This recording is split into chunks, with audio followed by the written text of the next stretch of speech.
How do we take a CCM song and put some gospel flavor on it? You know I love to do it, so let's do it. We're gonna take a pretty well-known CCM song and we're just gonna gospelify this thing, man. We're gonna gospelify, I don't know. We're gonna put some gospel on it. Let's do it. The song that we're gonna use for this video is called Who You Say I Am by Hillsong. It's a great song to do a gospel reharm to, and this is kind of how it goes. This is the chorus.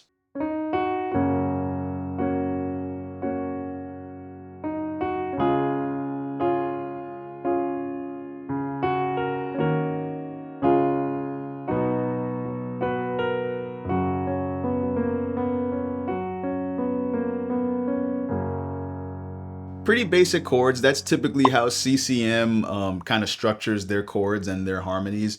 A lot of root position stuff, not a whole lot of use of chord inversions and things like that, borrowed chords, none of that. So let's kind of gospelify this thing up a little bit.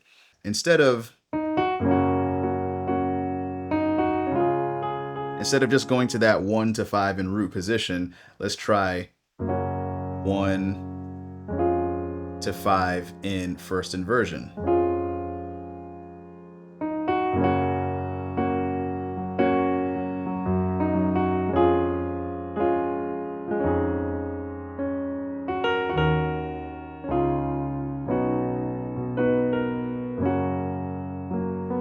Let's do that again.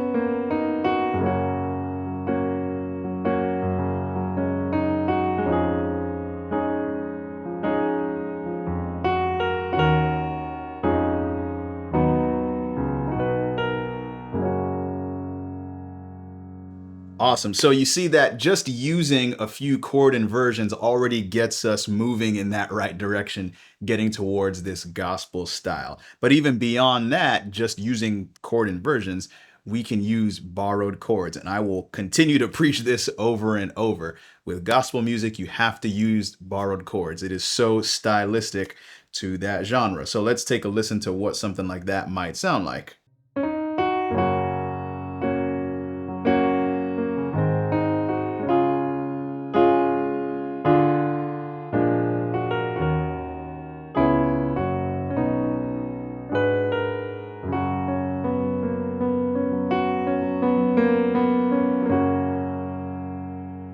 So what in the world did I do there? Let's break that down.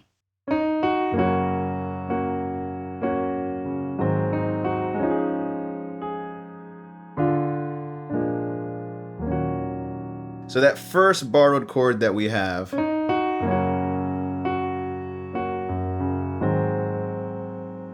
that's what's known as the 5 of 5. If you don't know what a borrowed chord is, as the name implies, we are borrowing a chord from another key area. So in general, your most common type of borrowed chord is a secondary dominant, a 5 of something. So in this case, again, we're dealing with this 5 of 5 or 5/7 of 5. We're taking the 5 chord from C sharp major because that C sharp is the chord that we are landing on. Borrowing the 5 from it.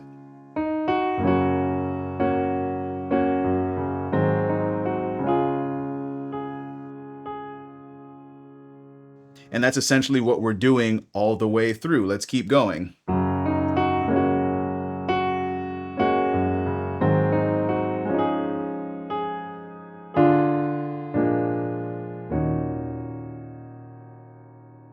Now here we're using what's known as a borrowed 2-5-1. Same kind of concept applies to the 2-5-1 as the borrowed dominant or the secondary dominant. So the chord that we want to land on here is this D sharp minor chord. But what we're doing is we're taking the 2 from it. Technically it's an E sharp fully diminished 7. We'll just call it an F fully diminished 7 to our A sharp dominant 7. And then we land on our D sharp minor. So all of that together up to that point.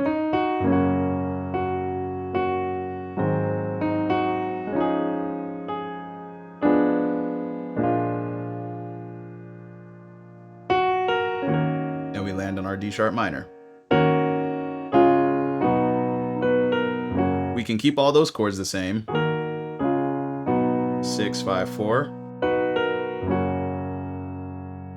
Or we can use, you guessed it, another set of borrowed chords. Okay, let's take a quick breath. If you are getting any kind of value from this video at all, go ahead and hit that like button so that I can know that you do enjoy learning from videos like this. And hit that subscribe button as well so that you can stay up to date on when I post videos and tutorials just like this one. And since I have you, if you want to go into a lot more depth, a lot more detail about chords and harmony and the various concepts that I'm talking about in this video, then you can check out my video course series on chords and harmony. The link to that is in the description below. Okay, let's get back to the lesson.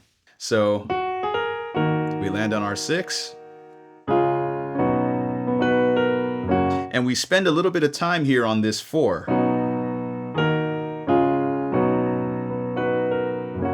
So what we can do there is use some borrowed chords that would lead us to the 4. I say let's use another borrowed 2, 5, 1. So let's try that out.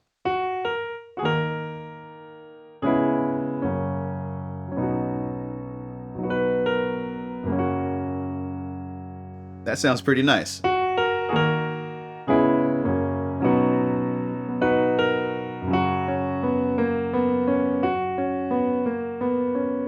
So all of that together would sound something like this.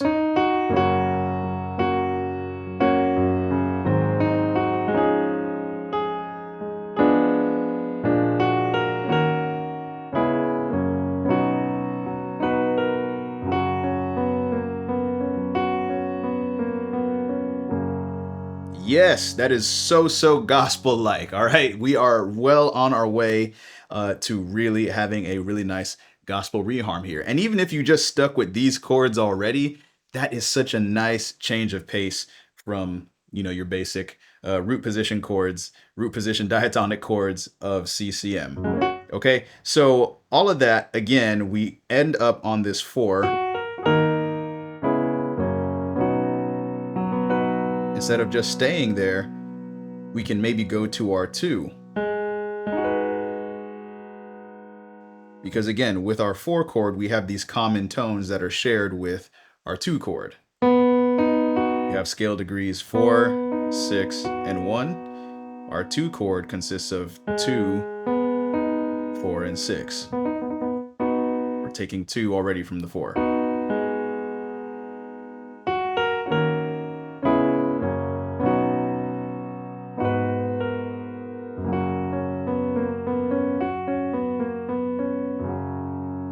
So let's hear all of that together with that added 2.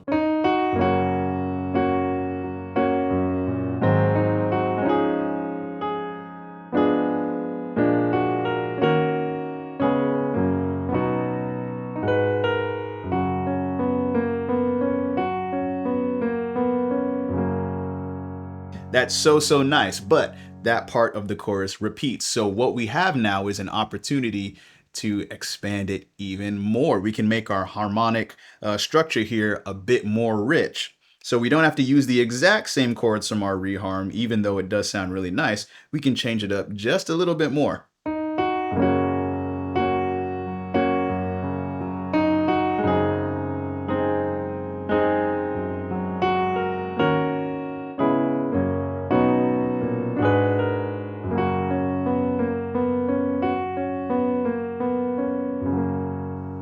What did I do there? So instead of using that 5 of 5 to land on our 5 chord,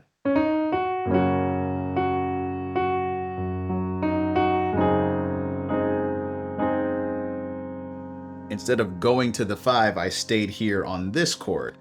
And this is a very nice change of pace. Again, we want to just make our harmonic structure a little bit more rich. We never get to our 5 here.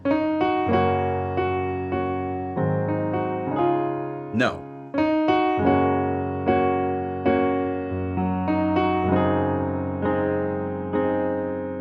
What that does is it just creates more tension before we reach a resolution. Again, that's another staple of gospel music, all right? We're just taking little gems and pieces here from gospel music to apply it to our CCM context here.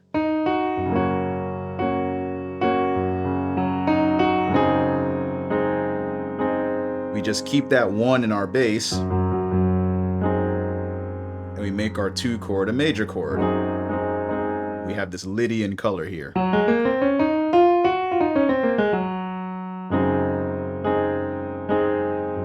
Then we go to our 6 as usual. Take that borrowed 2-5-1 of 4. And instead of going to our regular 2 minor 7, we can make this. We make that 2 a half diminished 7th. You can call it a half diminished 7 or a 2 minor 7 with a flat 5. Beautiful, beautiful colors. So from beginning to end, all of that sounds pretty much like this.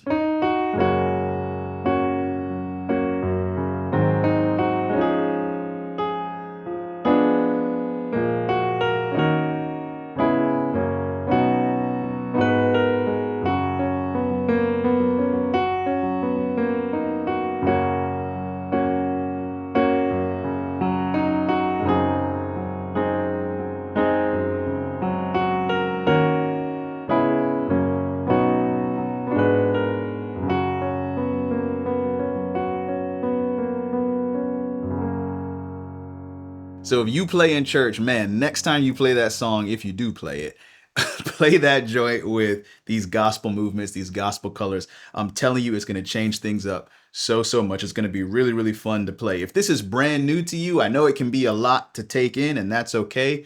We want to be on this trajectory to learning more and becoming better musical versions of ourselves. All right. Once you get comfortable with that, adding all those colors and different harmonies, those borrowed chords, you can really start to make this thing come alive a little bit more by adding some movement, shifting your octaves, and really make this thing a lot richer than it already is.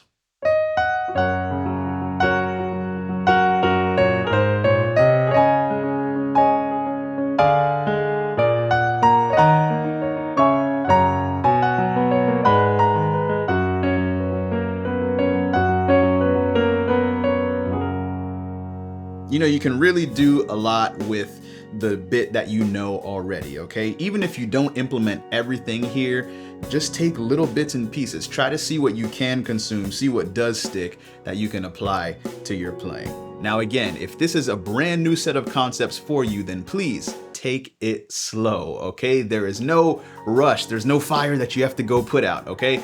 Just take it little by little. Try to consume what you can in little bite-sized pieces so that you can really understand what you're doing and apply it to various areas of your playing, okay? As always, I'm Dion, and I will see you in the next video.